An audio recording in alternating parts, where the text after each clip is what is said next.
So hiya folks, how you doing? Just thought we'd give a wee preamble to the video you're about to watch. This is Dan, Crazy Polish Man, who was helping obviously with the interviews, cameraman and whatever.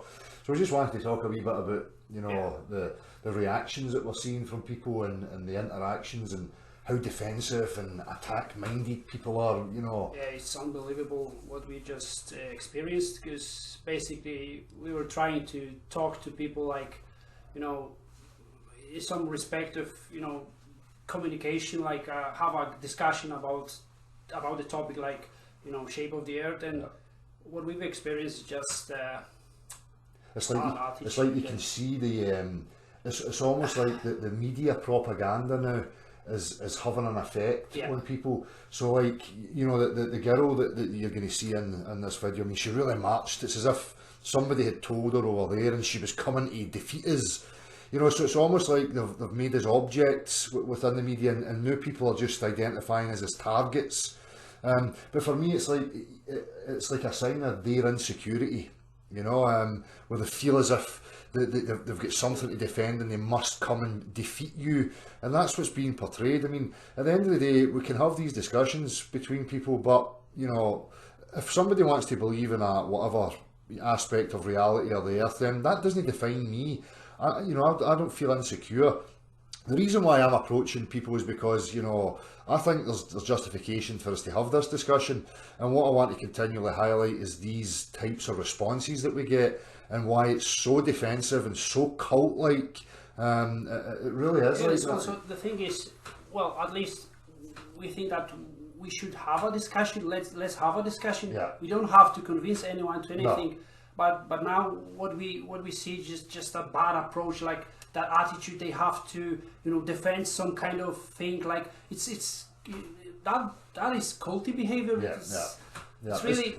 It's trying to always say to people, look, we're trying to have an objective discussion, but the topic is about the objective reality. So why do we bias? Exactly, but people are coming more and more with a bias. Yeah. And now you can really see it starting to come in, in places like Glasgow University. Well, the media and the propaganda is obviously having a knock-on effect, so that they're just identifying you as a target, and that you're somehow a threat to their worldview or their paradigm.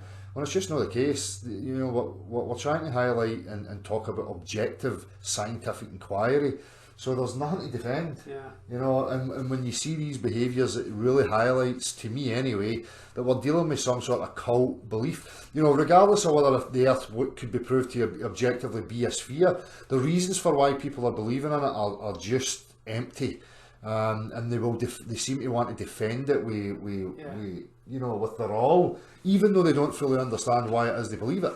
I would even say that the topic of that kind of discussion wasn't on the first place. They were trying to that was like ego kicking in, and this kind of thing. So you see it in particular. There's one chap here that we interviewed, and I really appreciate the guy for spending time speaking to me. But he's got a really pompous, demeanour. I'm looking at him thinking this could be a future educator, because it's constantly trying to undermine and speak down to you as if you're just somehow daft, without ever listening to the nonsense that he's actually coming out with, and you're going to witness that here. I mean, that interview in particular was so bizarre, just unbelievable. It's incredible. It's trying to reason with the irrational, unreasonable, as you will witness. But I just wanted to give a wee quick pretext to these interviews, and how we actually viewed what was going on. Well, we're going to keep continuing it, and again, it's always trying to remain respectful, and there's even aspects and times in here where I'm getting annoyed, and you see it in my body language, and my approach is not always on point. This is something that you continually work on, but when you're dealing with zealot, like encroaching, dismissive, and hubris, it's really difficult to keep your composure. Especially when you see that communication breakdown is just something you cannot No, and it's really difficult because you're having to go over these hurdles just to have the honest discussion with people, but you've got so many barriers to break down with them, and again, for me, this media approach of ridicule and propaganda plays a huge role in it. presupposition, you know, from everywhere. Exactly. So, aye, I mean, it's interesting, and I'm sure that many people that have been asking this question and tried to have conversations could relate to certain aspects of this. So, we tried a different approach today, rather than some of the methods before, but you'll see that as the video starts. So, just thought we would add that in. Huh? Yeah, that's it. Yeah. Cheers. Right. Enjoy. Cheers.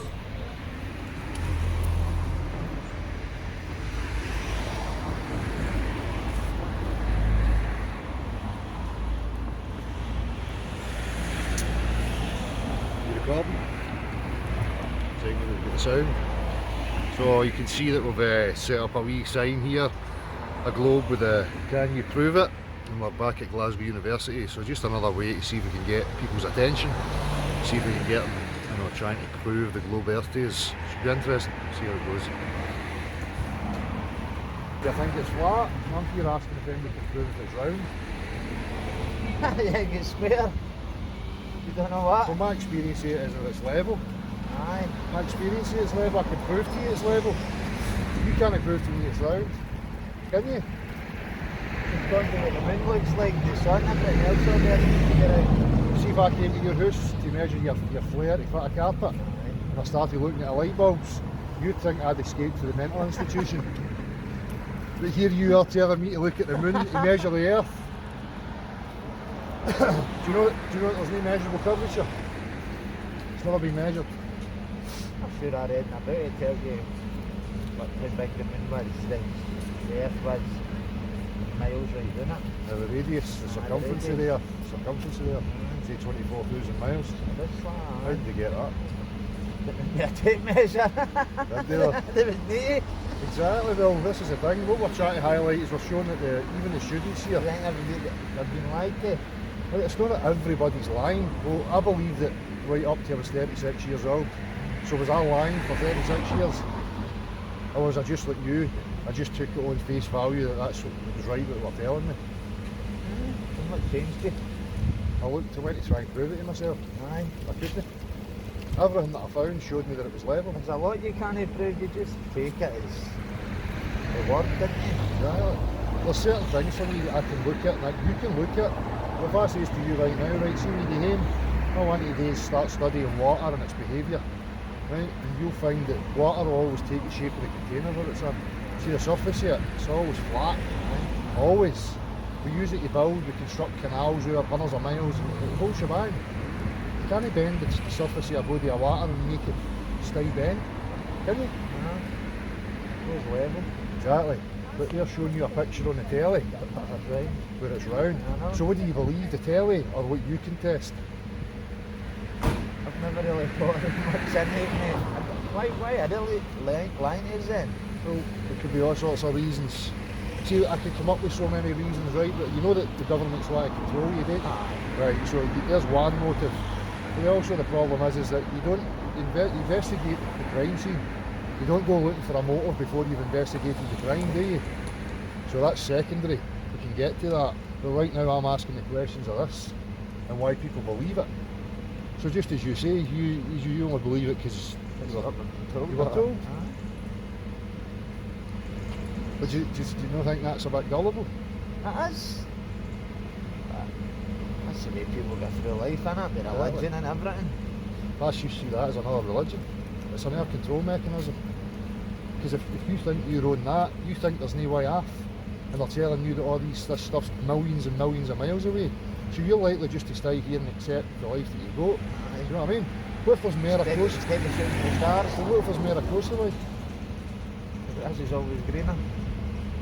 You never know, do you? You never know. Never think about it, man.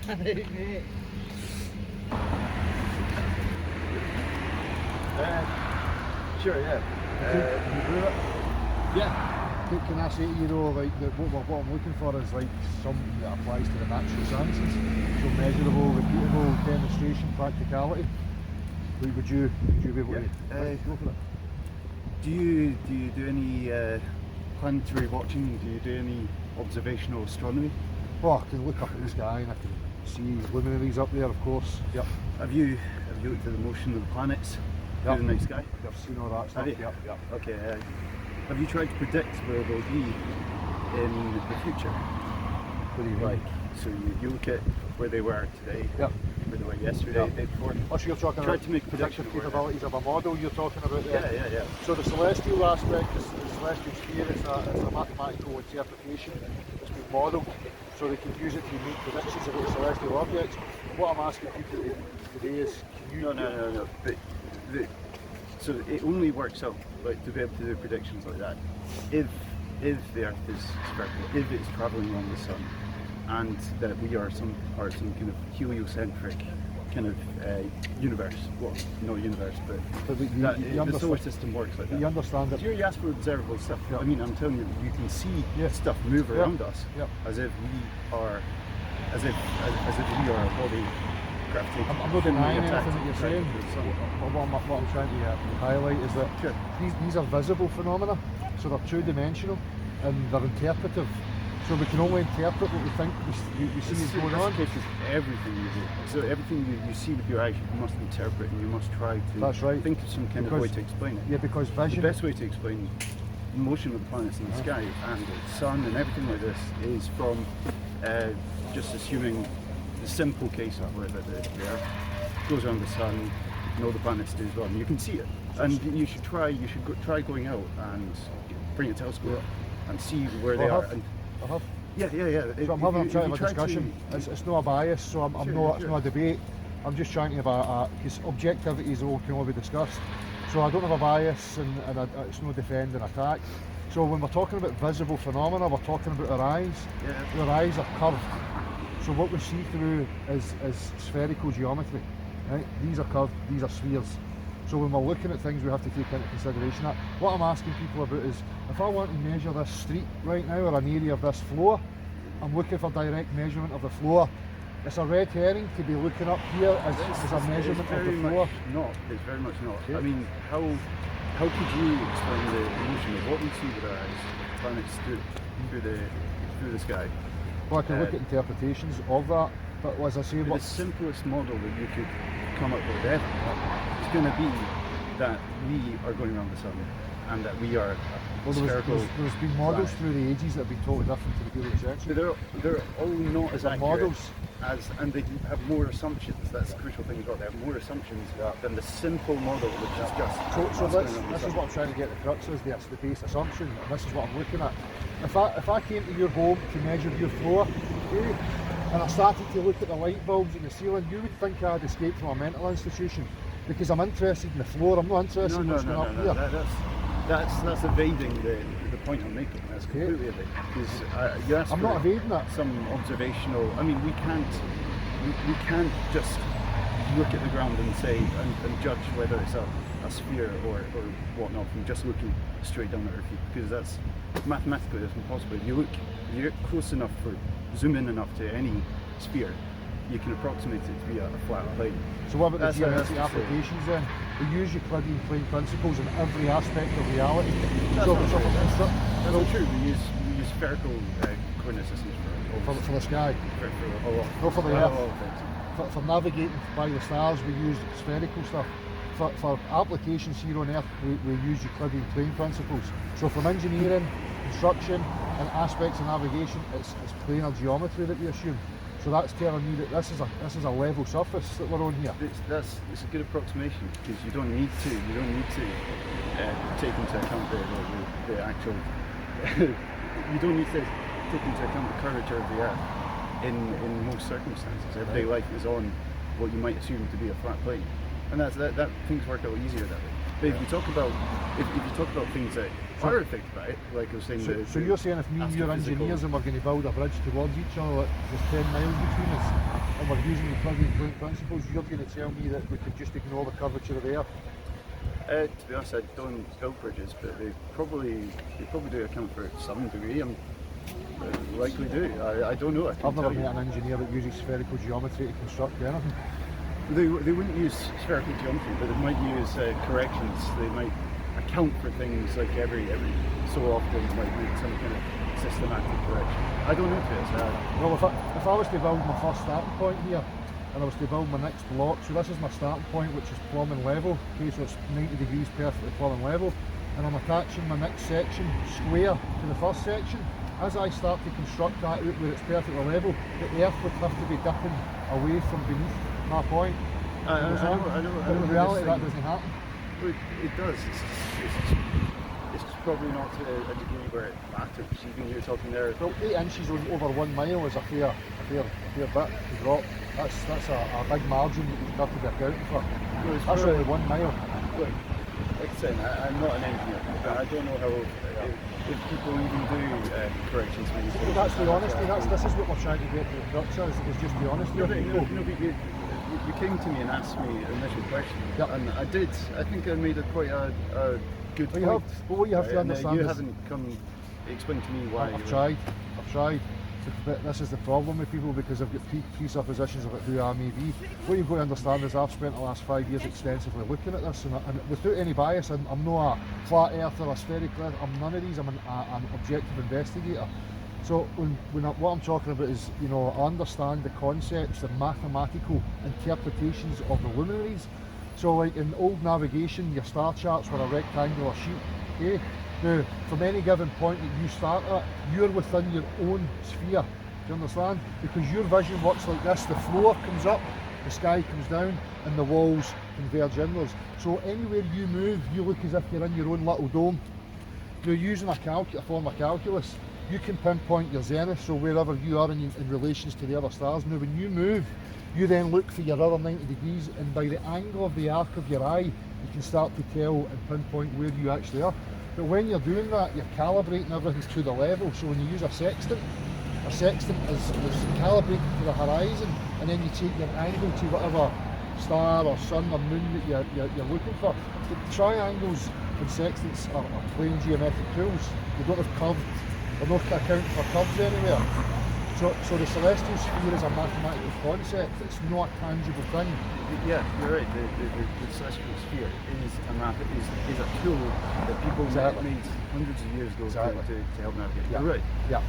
But that doesn't take away from the fact that the observations that you see, and you use such things like the spherical sphere to help you predict, navigate and such, because there's a real physical thing behind it.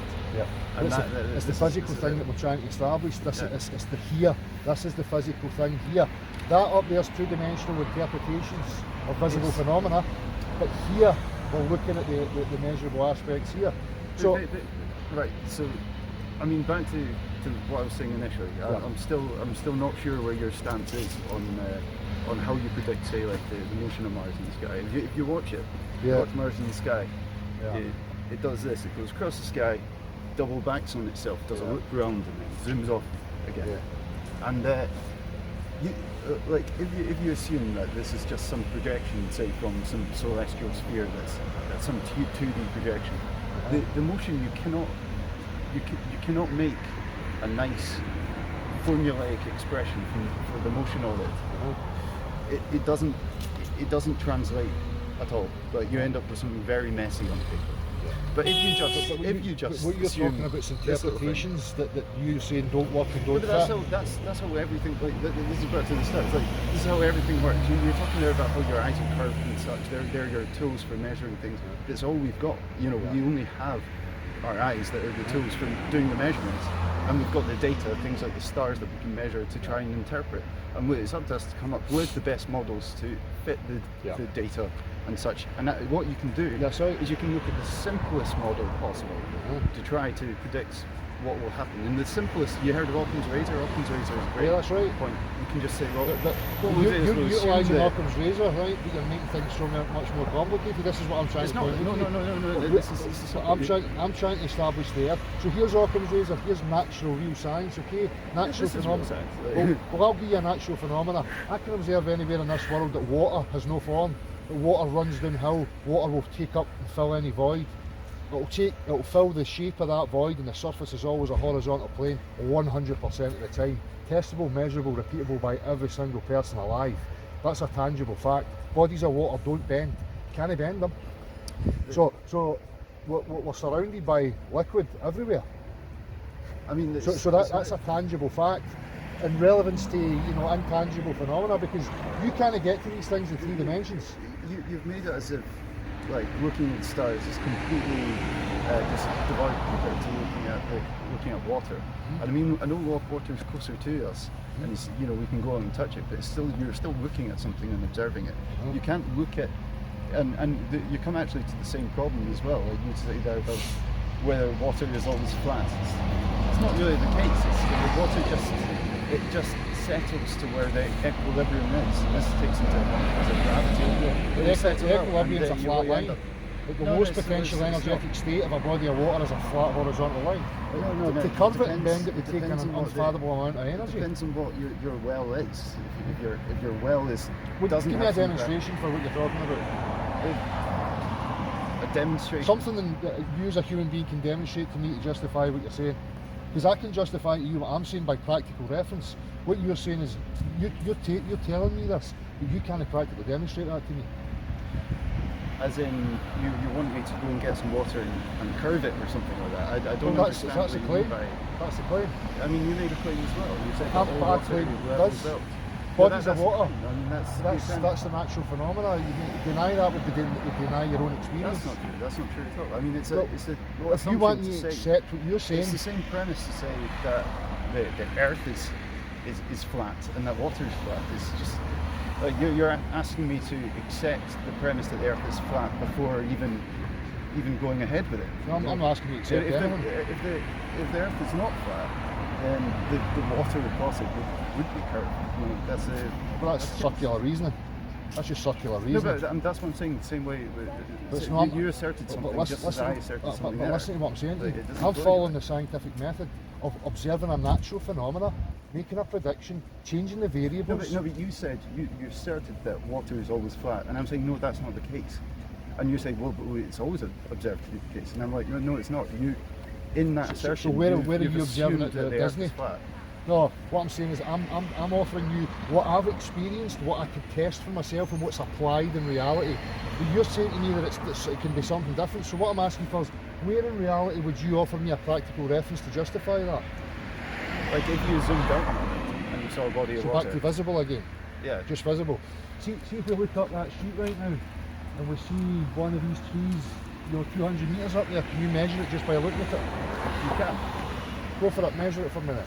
I mean, you give me a protractor or something like that, and unless you can move in it in 3 dimensions, how are you going to quantify it? You can try your best with what you've got. But it's not exacting. That's the only thing you can do. You can only try your best with the tools that you've got, and you can come up with a model to try to explain the observations otherwise. So what you're saying to me is, right, never mind your test of the physicality of the substance, just look at it.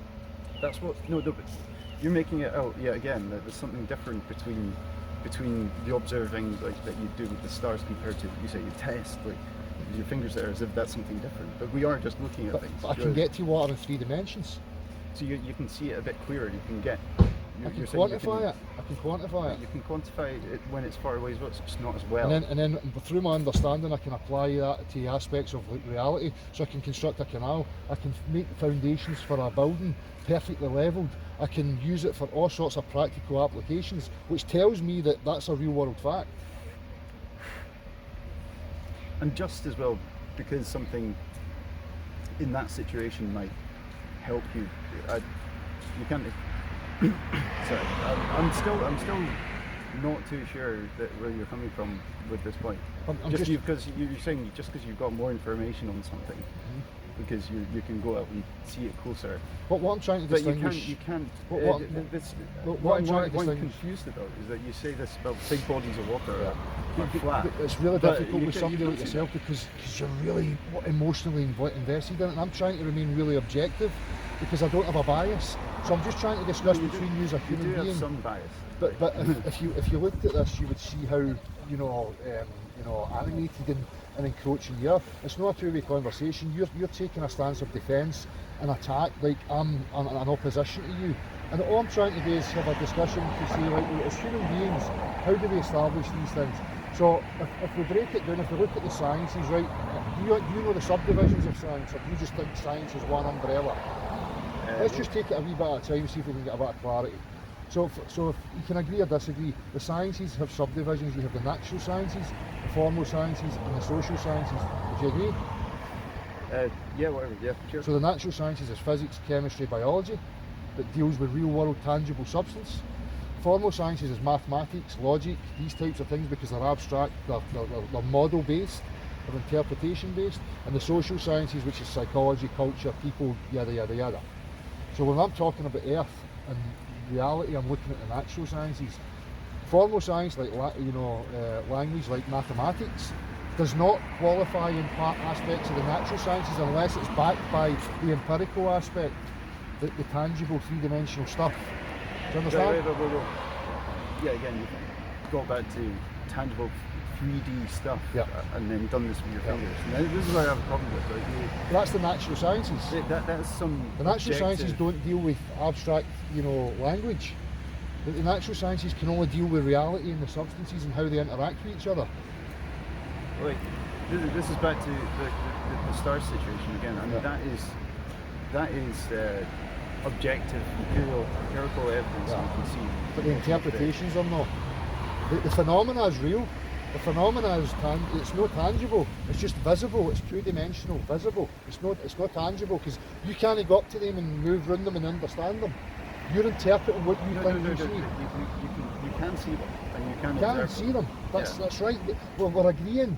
But this is what I'm trying to point out to you. That is two-dimensional. It's not three-dimensional. That's an assumption as well. Just saying. Can you get to them? That doesn't matter. You're assuming they're 3D. We see in two dimensions. You see 2D. The only way you understand three dimensions is where you can move around stuff. You see something in it, you might perceive it as 2D, doesn't mean that it's not 3D. Well, of course, because the difference is if you can only see something and it's only a two-dimensional representation, you can't fully understand it until you can move around it in three dimensions. What would you say about that? It's a sphere. From your point of view, that's a sphere. That's a sphere. Yeah. It's not. See, this is what we're trying to highlight. So unless you can physically move around that, you don't know what it is.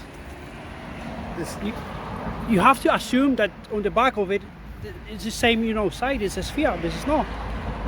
I'm not too sure the point that you're trying to get at.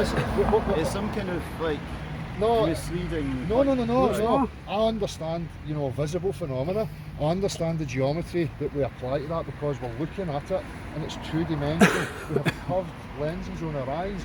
So as I say, when you're looking along this street, you must be able to admit that the floor appears to rise to the centre of your field of view. It's not physically doing that. It's not ramping up.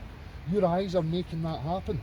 But if I measure it engineering-wise, I can lay out a spirit level and I can establish whether it is actually level.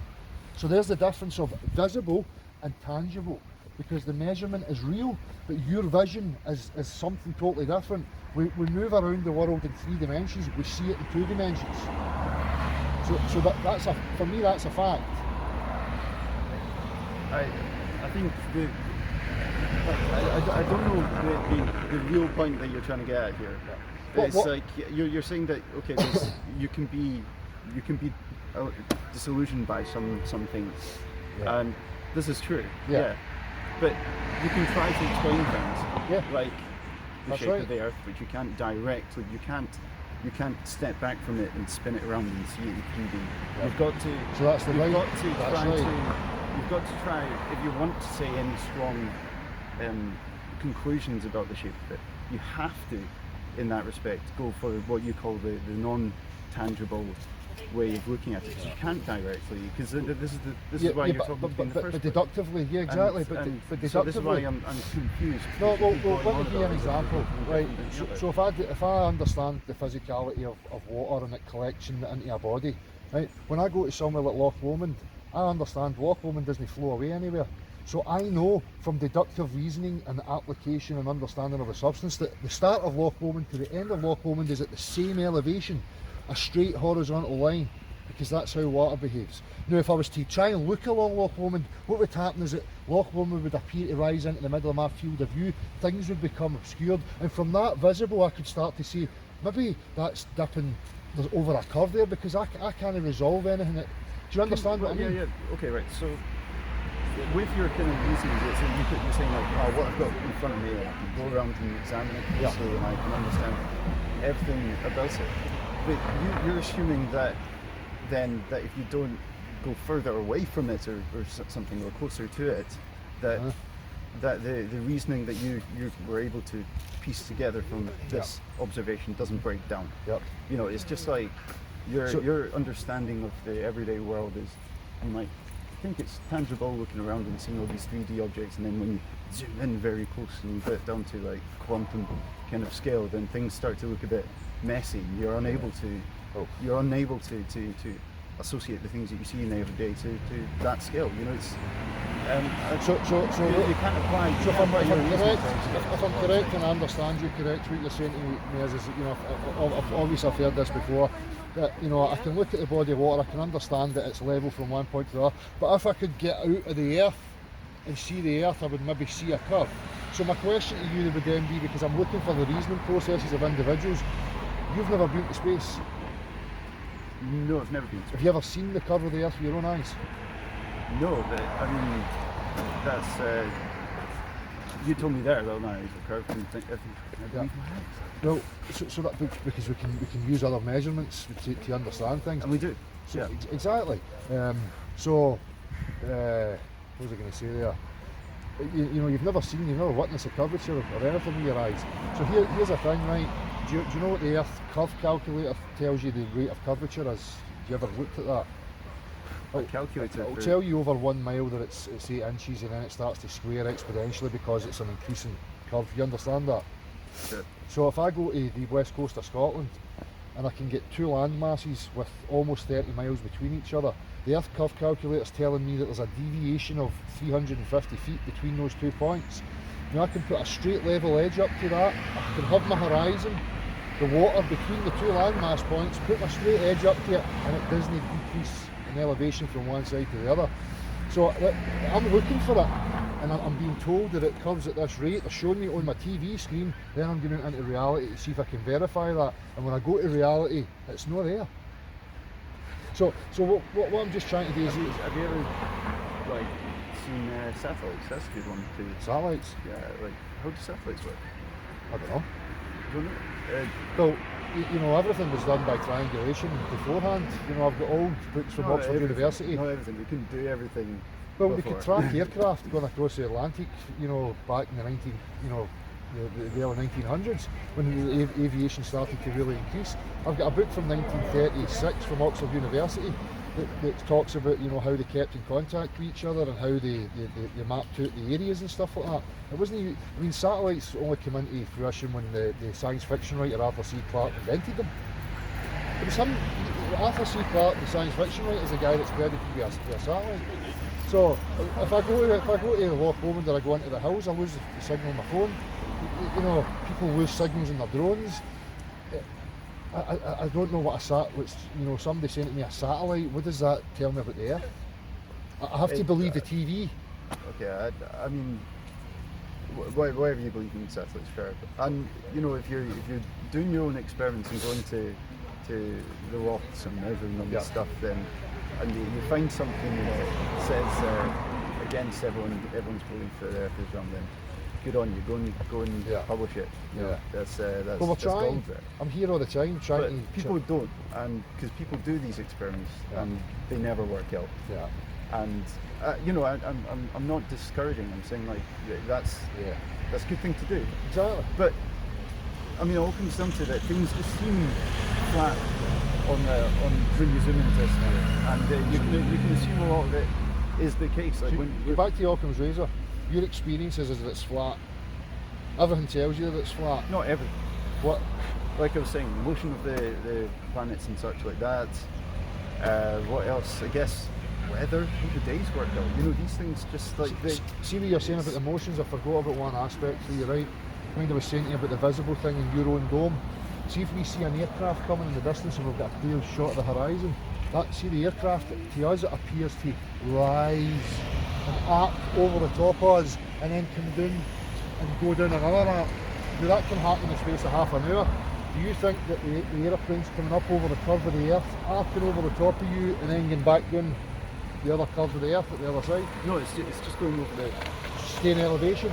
Almost, you might as well assume that, because the distance probably travelled in that time is probably not hit much of a curvature. So what are you looking at then? Why does it appear to be level with your eyes and then appear to do an arc over the top of you? What causes that? It's parallax.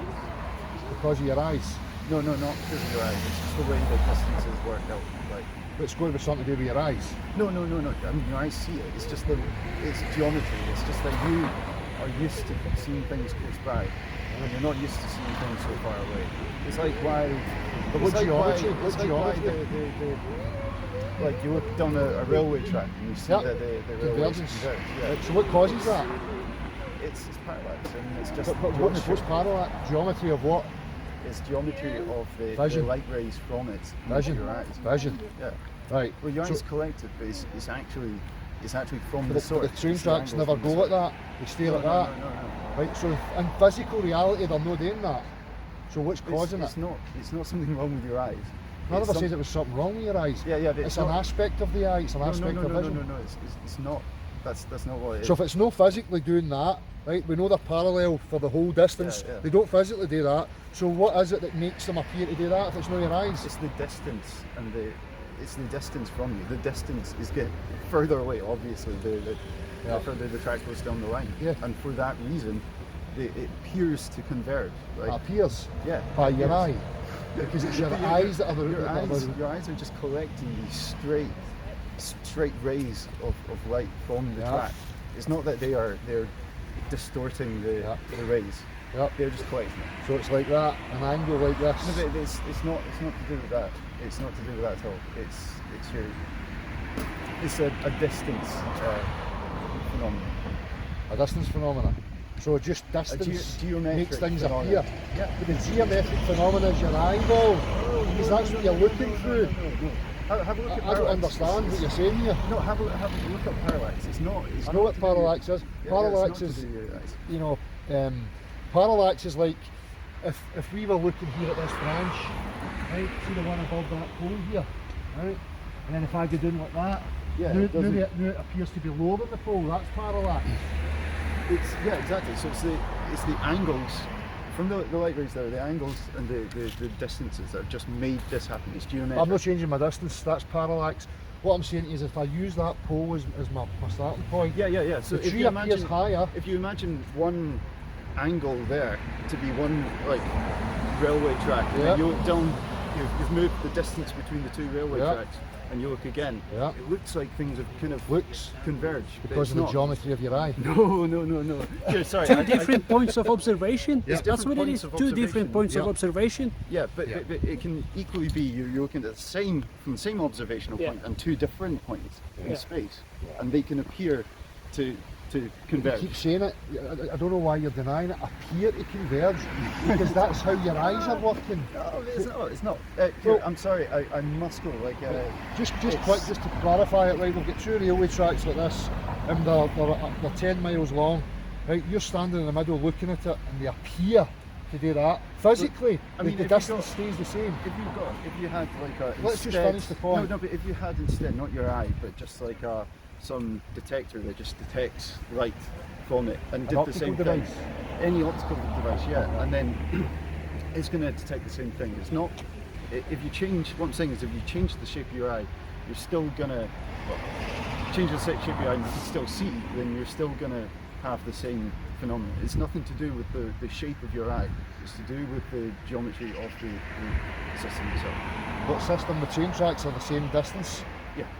But they're But the it- same distance apart. But you're as you're looking, the distance from yourself is changing. Obviously, the further you look down the track.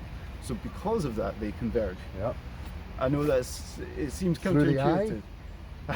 Right. Okay. I'm sorry. I must go because we're No going- worries, my man. Have a look Right. at parallax and I do know, some, understand it. and do some observational kind of stuff. Look at a telescope and try and look at the planets. It's Yeah, you're- fascinating. honest- It's listen. fascinating, and like also you will see that it just makes sense. Like you Can I say something to you? I just want to be candid and honest with you. There's a bit of hubris coming from you. And what I'm going to say to you is that some of the things you say here are absolutely ridiculous. And you're saying to me is, if I need to go and look at these things, I think you need to understand these things. No. Tell me You what's need to- ridiculous. I don't want to be here too much. Because you can't understand the separation of visible phenomena and tangible phenomena. It's like you're being contrarian for the sake of it because you've got some sort of bias, but you're asserting that it's not a property of the eyes that things converge, when it is a property of the eyes because physically they don't converge. No, they don't. No, but they appear to. It's just To, the to what? distance Your thing. eyes appear to what? No. Well, you've said the word yeah. appear. No, appear to what?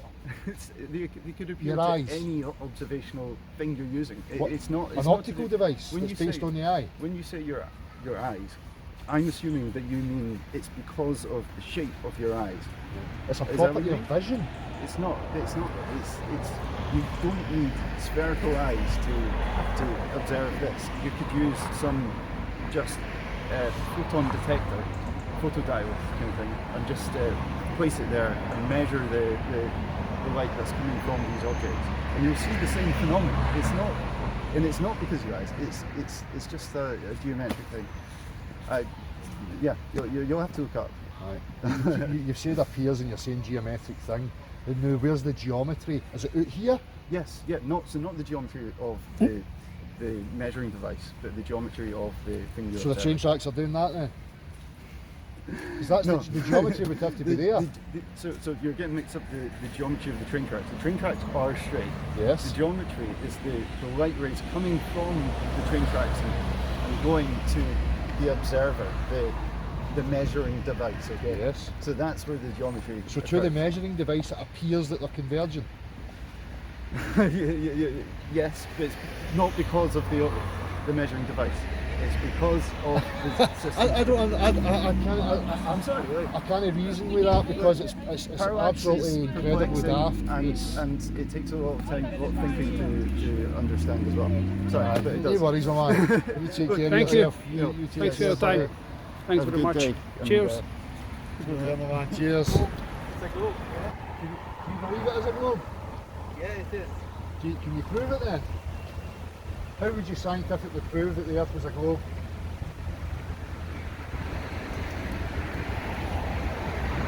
There is a center of the globe, you know? Yeah, but that's an assumption. How would you prove that it was curved, that it was a globe in the first place? It's a globe, yeah. Yeah, but not this plastic. Yeah, The yeah, you model- mean, yeah, of course, yeah. Right. Because there is two poles. Two poles. Yeah. But how does that give you measurable curvature? So if there is two poles, you can go from one to another, Yeah.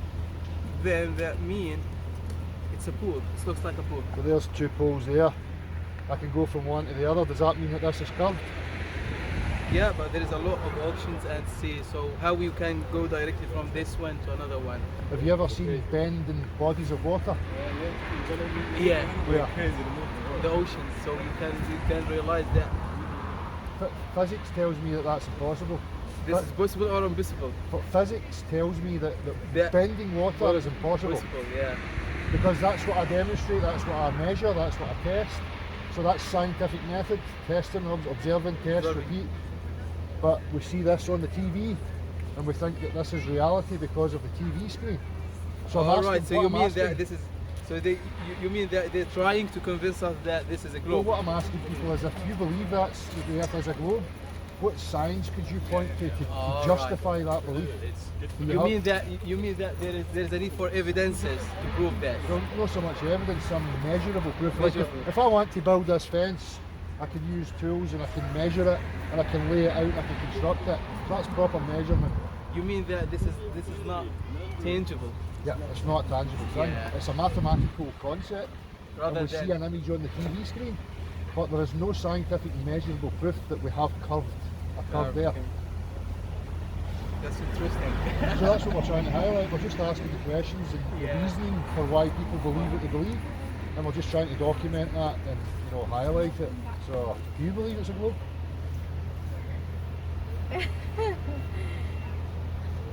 So forget about any previous knowledge. Well, what knowledge do you have? What's your experience of the Earth? Do you experience a curve anywhere? Have you ever seen a curve? If I ask you about the horizon, Horizon, how yeah. would you describe the horizon to me? How would you describe that? Describe them. Yeah. Would you say it's a straight, flat line? Yeah. If you are talking about horizon, yeah, you will see a line. Flat line. Yeah. So that's your human experience. The only reason that you think it's anything other than level is because what they show you on TV. And you've only ever seen this in your life, plastic. Yeah, plastic globe. Yeah. So if I asked you to make me a real scaled down model of the globe of the Earth with a rock and water on it, would you be able to make that? Yeah. You couldn't make it, could you? You can, yeah, you cannot. Yeah. The water would just fall off and lie flat again. It's interesting. Good luck. Thank you, cheers for speaking. Thank you. Thank you. Nice to meet you. Thank you. Yes. Plates can move. How does he define the shape of the Earth? Yes, it does. How? Explain. Because you've got some expanding, some subducting, so the Earth would either be expanding, subducting, it wouldn't be able to say the So how does that determine the geometry or the shape of the Earth? The shape of the plates is the Earth, they're on the surface. But the shape of the plates are flat, No, no, no. and they're intersecting like this and moving under each other and pushing each other up and down. Yeah, but how would that work on a flat disc? Who says it's a flat disc? What do you say it is then? See, this is a perfectly highlighted the straw man propaganda that the mainstream media put out about people who investigate these things. Because we regurgitate the straw man propaganda about flat discs. I've not even asserted a flat disc. Well, what do you think it is then? It's level. Demonstrably level. It's flat. Demonstrably What level. shape? Level. Shape. My experience, Flat what I has to can have a prove, what I can prove to you is that it's level. The outer parameters of it, I don't know what it is. You don't know what shape it is. Okay, well, if it's flat, how you have some subducting, some it would have to expand. I'm going to get to these, but can I ask you, can we look a wee bit at the psychology and the behaviour and why you're so triggered? Well, you're very defensive and very attack, defend orientated. I don't know what that's about. But here's the thing, if we're talking about the objective world, it's unemotional, it doesn't care about your bias or my biases or whatever, so why would we bring emotion into it? Well, it seems like you are to me. So, you're going on about plate tectonics. What about the geometric assumption that we utilise in practical engineering, construction, navigation? We use Euclidean plane principles. What about scale? That's what matters at the scale you're working at. Once you get to a much larger scale, it will be eventually. That's just word salad. That's word salad. So we utilise Euclidean plane principles don't work on curved surfaces. Fact. Okay. Bodies of water do not bend. Fact. We use water to construct and level in every aspect of living. Of the size of the planet. Again, you're just using word salad to justify your belief in your So you circular have the reasoning. scale of the planet. That's presupposition. Much smaller. Okay, so the error caused by the curve is small enough that you can just ignore it. So it's not really there then? So it's just like saying it's not there? It's so big that at the scale you don't see it. But when you get to scales like when you're working with space travel and You're things like using that. words. You're like a religious How else- person trying to justify to me your You're saying belief in I'm an using invisible words. sky, Daddy. How else would you like me to How you doing, explain man? the concepts to you? Alright. I'm not interested in concepts. I don't care about formal language. I'm interested in You're actual. at university. What are you expecting? Do you understand the separation of the sciences? Do you know what the sciences are? Yes. What? I'm a geology student. List them for me. Sciences is it's What's the three categories? biology, chemistry, physics. They're the natural sciences that deal with substance, the stuff that I'm interested in. Yes. What you're talking about, some formal sciences, language, mathematics, logic. How would you explain the sciences without using words? What do you mean? Well, you're saying you're interested in the natural sciences. The natural world but was you here. don't want to think about language. Let me explain to you. Would you explain it without? The natural world was here before words were invented.